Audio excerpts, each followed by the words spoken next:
আসসালামু আলাইকুম এভরিওয়ান, কেমন আছেন সবাই? আশা করি সবাই ভালো আছেন। শখের রান্নাঘর থেকে সবাইকে স্বাগতম। আজকে নিয়ে আসলাম ভিন্ন রকম একটা পাস্তা নুডলস রেসিপি। আজকে আমার এই রেসিপির নাম হলো সবজি নুডলস। এরকমভাবে নুডলস রান্না করলে স্বাস্থ্যের জন্য অনেক উপকার। এবার আমি চলে গেলাম প্রস্তুত প্রণালীতে। চুলায় একটি কড়াই বসিয়ে কড়াইটাকে গরম করে আমি এখানে পরিমাণ মতো তেল দিয়ে দিলাম। এবার তেলটা গরম হয়ে গেলে আমি দিয়ে দিব এখানে কিছু অংশ পেঁয়াজ কুচি, দিয়ে দিব কাঁচামরিচ কুচি। আপনারা আমার এই রেসিপিটা ফলো করে নুডলস তৈরি করবেন, দেখবেন খেতে অনেক সুস্বাদু, বাচ্চারা একবার নিমিষে খেয়ে ফেলবে।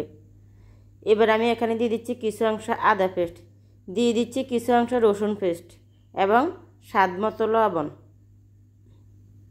আর দিয়ে দিচ্ছি সামান্য পরিমাণ জিরের গুঁড়া এবং দিয়ে দিচ্ছি চাট মশলা। চাট মশলা সামান্য পরিমাণ একটু বাড়িয়ে দিবেন। সমস্ত উপকরণগুলিকে আমি এবার কিছুক্ষণ ভালো করে লো হিটে আমি ভেজে নিব। যেহেতু সবজি নুডলস ভালো করে কষে নেবেন। এবার এখানে আমি দিয়ে দিচ্ছি কিছু অংশ গাজর কুচি। গাজর কুচিটা আপনারা আপনাদের ইচ্ছে মতো কম বেশি দিতে পারেন, তবে আমি একটু এখানে বেশি পরিমাণে দিয়েছি, কারণ আমার এখানে নুডলসের পরিমাণও বেশি। সমস্ত উপকরণগুলিকে আমি একটু ভালো করে নেড়ে নেব। মশলার সাথে আমি গাজরটাকে ভালো করে মিক্স করে নেব। এবার দিয়ে দিচ্ছি কিছু অংশ টমেটো কুচি। টমেটো কুচি একটু আমি পরিমাণে বেশি দিচ্ছি, যাতে করে একটু টক টক ফ্লেভার আসে। এবার আমি এখানে দিয়ে দিচ্ছি কিছু অংশ ম্যাগি মশলা। ম্যাগি মশলা না হলে আসলে নুডলস ভালোই লাগে না। এখানে আমি নুডলসের 2 চামচ মশলাও অ্যাড করেছি, সাথে আমি আরও কিছু অংশ চাট মশলা দিয়ে দিচ্ছি, কারণ আমার কাছে মনে হচ্ছে মশলা কিছু অংশ কম, যেহেতু আমার এখানে নুডলসের পরিমাণ অনেক বেশি। আমি বিভিন্ন ভাবিদেরকে দেওয়ার ইচ্ছা আছে, যার কারণে আমি অনেকগুলো নুডলস একসাথে রান্না করে নিয়েছি। রমজানের দিন আজকে নুডলসে আমাদের ইফতারের আয়োজন।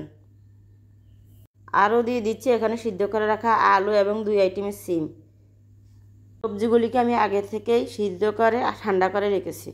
এবার দিয়ে দিচ্ছি কিছু অংশ ধনিয়া পাতা কুচি, কারণ আমি যেহেতু এটা সবজি নুডলস তৈরি করবো, আমার এখানে ধনিয়া পাতা অ্যাড করতে হবে। আর ধনিয়া পাতা আসলে আমার কাছে মোটামুটি আমার অনেক ফেভারিট। এবার এখানে দিয়েছি কিছু অংশ পাস্তা। সমস্ত উপকরণগুলিকে আমি পাস্তা এবং মশলার সাথে কিছুক্ষণ ভালো করে মিক্স করে নেব।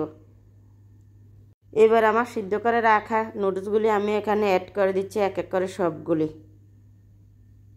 দেখুন কতগুলি আমি এখানে নুডলস, এখানে আমি প্রায় 4 প্যাকেট নুডলস ব্যবহার করেছি। আপনারা আপনাদের কম বেশি ইচ্ছে মতন ব্যবহার করবেন। সমস্ত উপকরণগুলিকে আমি লো হিটে 5 মিনিটের মতো রান্না করে নিব, যাতে করে মশলাগুলি সমস্ত উপকরণ একসাথে মিক্স হয়ে যায়।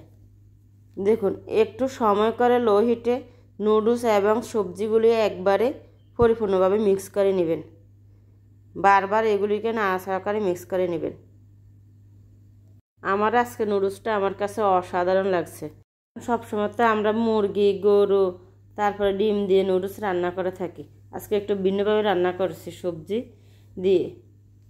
এবার এখানে আমি 2টা ডিম মিক্স করছি। ডিমগুলিকে আমি আগে থেকেই ছোট ছোট পিস করে একটু ম্যাশ করে নিয়েছি।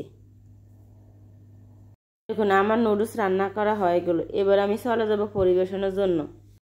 দেখুন আমার নুডলসগুলি আমি এখানে একটু একটু করে তুলে নিচ্ছি। অনেকে নুডলসের মধ্যে হলুদ দেয়, আমি কিন্তু হলুদ দেওয়া নুডলস পছন্দ করি না। আমার কাছে শুধু নুডলসের মশলা দিয়ে বা সাদা সাদা নুডলস রান্না করে আমার কাছে ভালো লাগে। হলুদ দিলে আমার কাছে মনে হয় যে তরকারির মতো হয়ে যায়, যার কারণে আমি কখনো নুডলসে হলুদ ব্যবহার করি না। আপনারা আমার আজকের এই ভিডিওটা ফলো করে নুডলস তৈরি করে খাবেন, দেখবেন কত সুস্বাদু, কত মজা লাগছে। ছোট ছোট বাচ্চাদেরকে খেতে দিলে এরা বলবে আমাকে আরেকটু দাও, আরেকটু দাও। আসলে বাচ্চাদের মধ্যে নুডলস কার না পছন্দ? সব বাচ্চাদেরই পছন্দ। আমার মেয়ের তো নুডলস নাস্তা হলে আর অন্য কিছুই লাগে না। আমার আজকের এই রেসিপিটা কেমন হলো আমাকে কমেন্ট করে জানাবেন এবং পারলে শেয়ার করে দিবেন। আপনাদের দোয়া এবং ভালোবাসা আমার ইষ্টা সেটআপ আসছে, আপনারা দোয়া করবেন। তো ভালো থাকেন সবাই। আজকে এই পর্যন্ত, আল্লাহ হাফেজ।